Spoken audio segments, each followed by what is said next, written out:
Our next presentation is from Thomas McDEVITT. He currently serves as the new president of the Washington Times, a position he has also held from 2007 to 2009.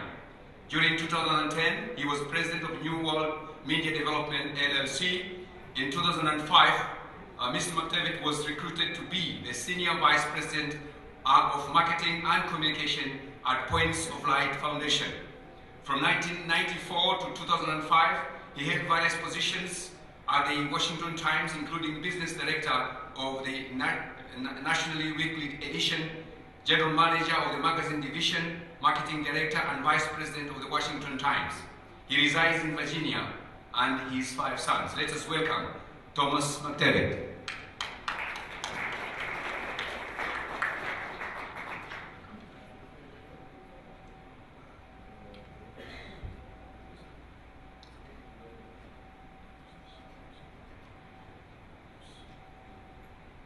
Good evening, everyone. It is an honor to have a few minutes to greet you and share a brief update about the Washington Times.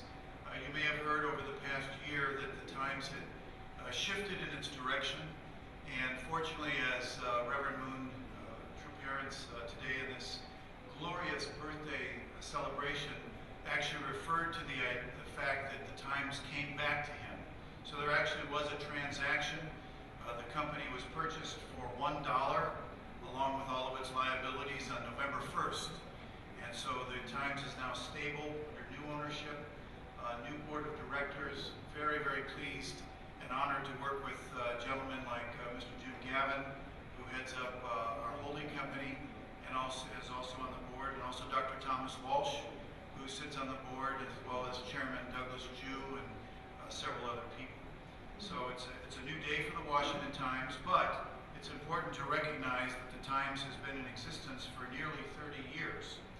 I'd like to remind you a little bit about the founder's mindset for the Washington Times. What is Dr. Moon's thinking about the media? It's very important to understand that. I'm going to touch on that for just a couple of seconds, a couple of minutes, and then talk a little bit about the state of the media, and most importantly, drill into our plans for the Times. One of the most exciting things that I heard from Dr. Moon about 3 weeks ago was when he had heard we had developed a radio network called America's Morning News throughout all of America. We were in 110 markets. He was very excited about that and said, you got to get into 500 markets as quickly as possible, which is thrilling. That's almost every congressional district in the nation. And then he said not only that, but you should get into all 50 states, so the Washington Times should have a presence there. And that's a very daunting task.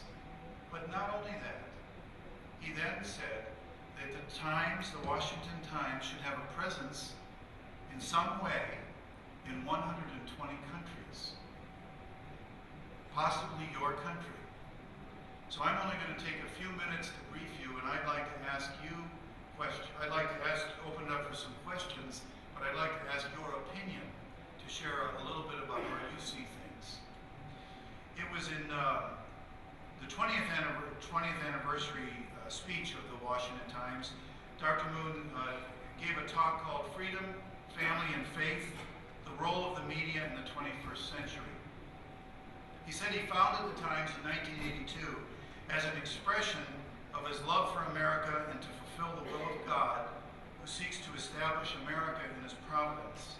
At the time, the Washington Post, as you might recall, was the only major newspaper in town. It was the height of the Cold War, and it meant that the capital of the free world had a limited perspective on news, issues, and policy, which ignored the dangers of communism and its threat to the entire world at the time.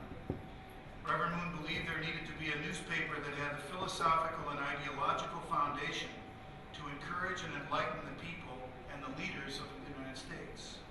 Thus, from the beginning, the paper was intended, the Washington Times was intended to be a beacon of enlightenment, not merely a source of information. In the second decade in this first decade, the Times' mission was to provide leadership through commentary and objective news and information. and make clear the harsh reality of communist tyranny. But in 1992, 10 years after the company was formed, the collapse of global communism was a fact, and the mission was accomplished.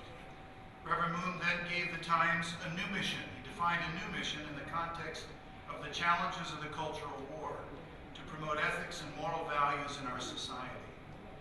The Washington Times became a newspaper that helped people understand the importance of moral and strong values, family values, and we were taking the lead in America in that regard. In the third and current decade, its mission was to emphasize and support spiritual values that are based on the faith of each individual. This mission was a natural successor to those of the previous 2 decades. Freedom at the world level, moral and ethical values at the family level, and faith at the individual level. Reverend Moon called these 3 great imperatives for our lives and for the media as well. He said that freedom, family values, and faith are America's most fundamental spiritual virtues, and the reason the Washington Times is called America's newspaper is that it leads the way in putting America's philosophical tradition into practice. I dare say there's no media company in the nation whose founder thinks like that, who invested over $1 billion in almost 30 years to achieve an impact in the culture. Now the challenge is to make the Times sustainable. And to that end, we've established a new business plan to utilize multimedia to reach tens of millions of people. News organizations today have panicked to keep up with the pace of change in the internet, for example, social media and the web, willing to sacrifice their credibility to create buzz, to create popularity, and prove their players in a news cycle that has lost all protocol and reason. The Times is not intending to be part of that phenomenon. We intend to embrace a new emerging role that protects our traditional news values and philosophy while still mastering the complex news delivery systems of our age with optimism and spirit. In fact, we're reaching out to a weary, confused, and often troubled population. Consider that 70% of news consumers feel overwhelmed rather than informed by the amount of news and information they see, says the prestigious Pew Research Center's Project for Excellence in Journalism in an extensive 2010 analysis. 72% of American citizens say the news is politically biased, but these consumers are intensely interested and hungry for the news. Only 7% say they follow the news rarely or never. The point is that there is so much information available that people are overwhelmed. Consider this fact. There's over 155 million blogs. 155 million blogs according to Nielsen. This is a low estimate. Some say it's over 200 million. Approximately 73,000 blogs are created every day. 73,000 blogs created every day. Most are from individuals who have hobbies. They're not professional journalists, of course.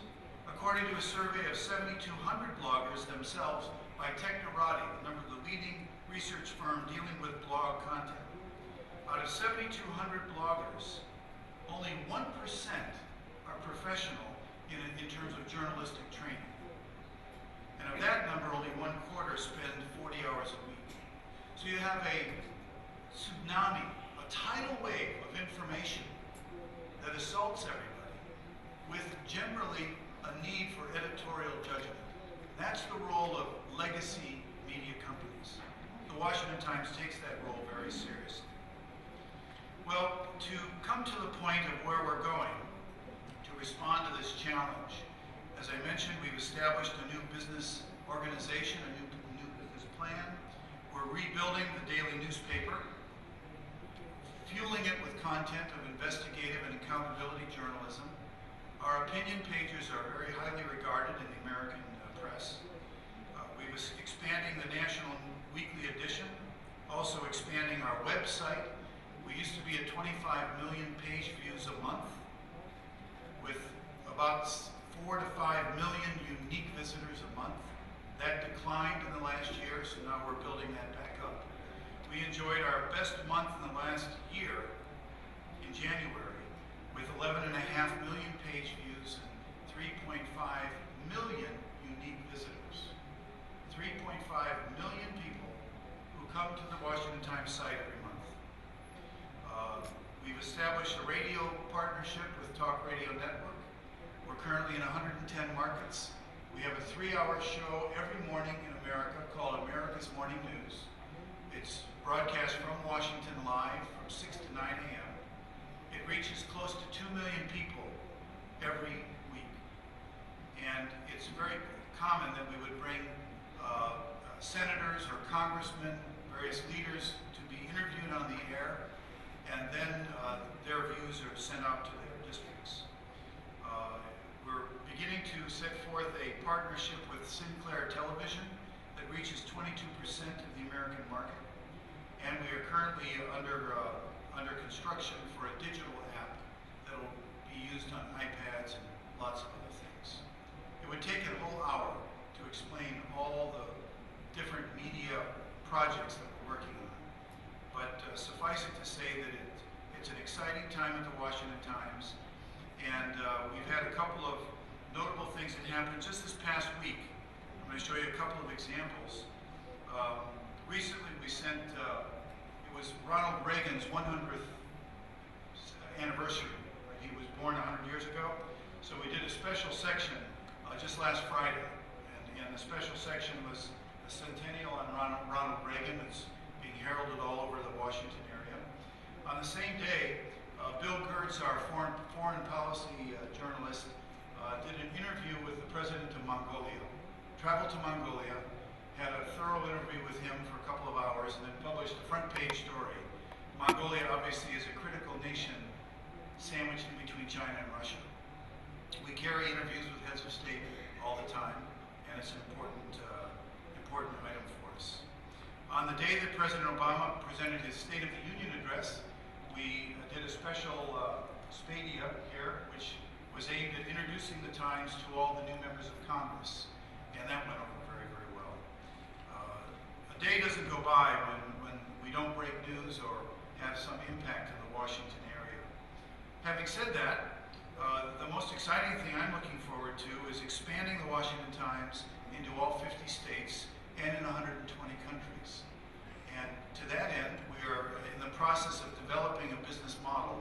It's not final yet by any means, but we're very, very interested in what you think. And I have to say, as I mentioned to Dr. Walsh before coming up to the podium, it's been a thrill for me to meet many people here and ask, how could the Washington Times serve your needs in your country?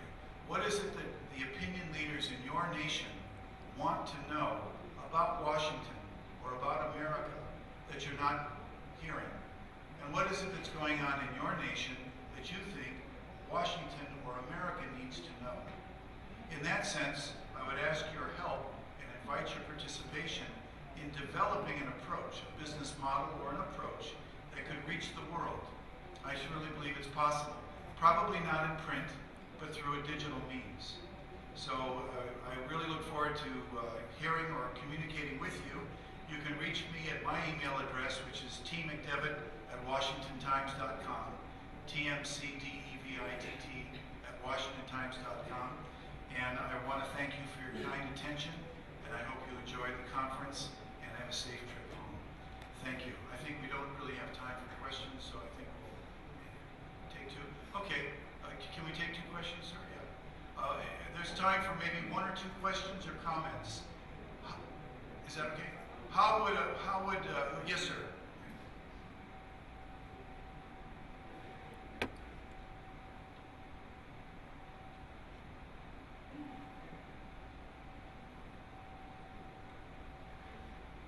I think you have to step up to the mic there, sir.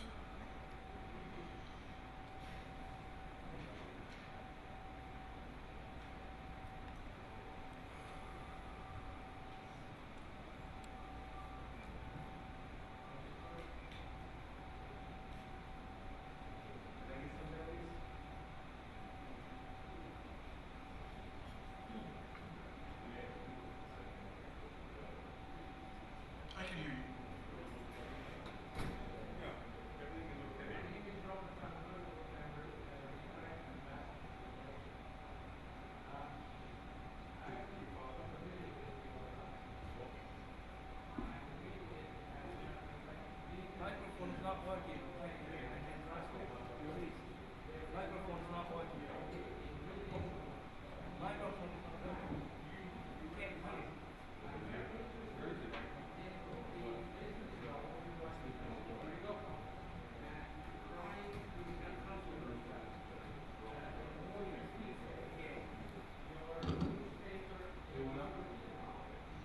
Check the microphone. You can't hear.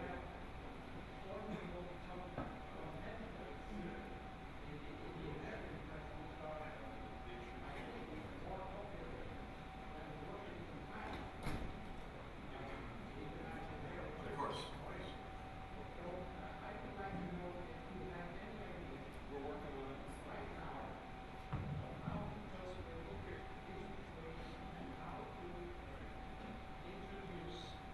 Better your newspaper in Europe, in my country, but also in other European countries. Thank you. Thank you very much. I appreciate the question. And I think the issue is pertinent to Europe as well as to Africa and to Asia and the Pacific Rim and South America, to every country. We don't have a defined business model yet. We're really at the starting gate where I think some market research has to be achieved. We just finished doing a major research effort in the American market to make sure that our business model in America was on target. And the results of that were quite encouraging. The point is that the Washington Times brand has strength in America. To what extent that brand translates into Europe or any other country has to be checked. But I think it's safe to say that our model would be, the premise of that model is to identify key audiences in Belgium, to use Belgium as an example, opinion leaders, leadership, business leaders, political leaders, etc. And then the question is, what is it that they need to know that's happening in America or in Washington that they're not getting? I can't answer that for you right now. I'm well aware of the International Herald Tribune, great respect for the New York Times and the Washington Post. They are formidable competitors, but that's the work of business planning and strategy development, which I'd be very happy to talk more with you. The key point is to serve needs that are not being met, and of greatest interest to me is what is it that Belgium cares about the most in terms of its relationship with America. And that's, I think, the same that can be said with every country. So I'm speaking in generalities, but I think it's a very interesting possibility, especially in the digital age. So I have a question here. Yeah, over here. Where? Oh, yes, ma'am. A picture of what is it? Washington Times and Washington Post. Are they the same or are they different? Because people have been asking me, so I am unable to answer properly. And I have a reply. I'm from Malaysia. And what country are you from? Malaysia. Malaysia. I'm the president of Malaysia. It is my honor to meet you. The Washington Times and the Washington Post have one very important element in common. They're both in Washington. The difference between the Washington Post and the Washington Times is striking, and it's fascinating to look at from a business standpoint, a marketing standpoint, a political standpoint. If one compares the content of the two newspapers or websites every day, you would see what I mean. Certainly the Post is known as a voice on its opinion pages, and even in its news coverage, of being left of center. That is, more in support of bigger government, not so strongly in support of traditional family values, often hypercritical of America. And on the other side of the coin, certainly, I guess the best answer to that is during the Cold War in 1982, Dr. Moon founded the Washington Times to be an alternative voice to the Washington Post and the New York Times. Why? The reason is simple. In those days, the American leadership of the country were not crystal clear about the dangers of communism. We came out of the Vietnam era. There was a lot of confusion in the country morally, socially, and a key issue was how would America stand up to the Soviet Union. And when Reagan was elected in office in 1980, he came in by 1982 when we founded the Washington Times. President Reagan used to read the Washington Times first among all the papers he read. He loved the Times because it spoke clearly about American principles, the importance of freedom, the importance of liberty, the importance of moral values, a sense of dignity towards religion. Oftentimes in the Washington Post, I respect the company immensely, but you will find on any day of the week its attitude towards people of faith is strikingly different than the attitude of the editorials that are written in the Washington Times. More of a secular view, a secular humanist view, I would say. But I would encourage you to go on both sides, WashingtonPost.com, WashingtonTimes.com.